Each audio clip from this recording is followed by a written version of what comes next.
सर्व स्थानिक स्वराज्य संस्था स्वबळावर लढवण्याची मोठी घोषणा संजय राऊतांनी केली।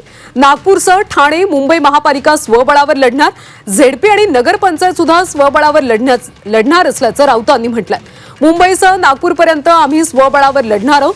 उद्धव ठाकरेंकडून स्वबळाचे संकेत मिळाले, पक्ष मजबूत करण्यासाठी हा निर्णय घेण्यात आल्याचं राऊतांनी म्हटलंय।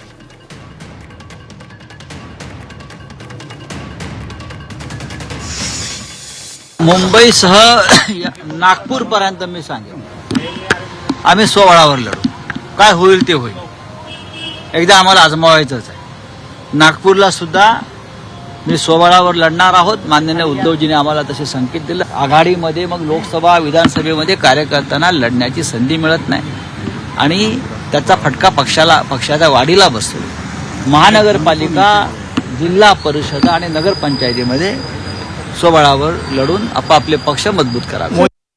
राऊतांनी आज हा एक महत्त्वाचा निर्णय सांगितला। दरम्यान आता महाविकास आघाडीतलं पक्षीय बलाबल नेमकं कसं आहे त्यावर एक नजर टाकूया। तर शिवसेना उद्धव बाळासाहेब ठाकरे पक्षाचे 9 खासदार आहेत तर 20 आमदार आहेत।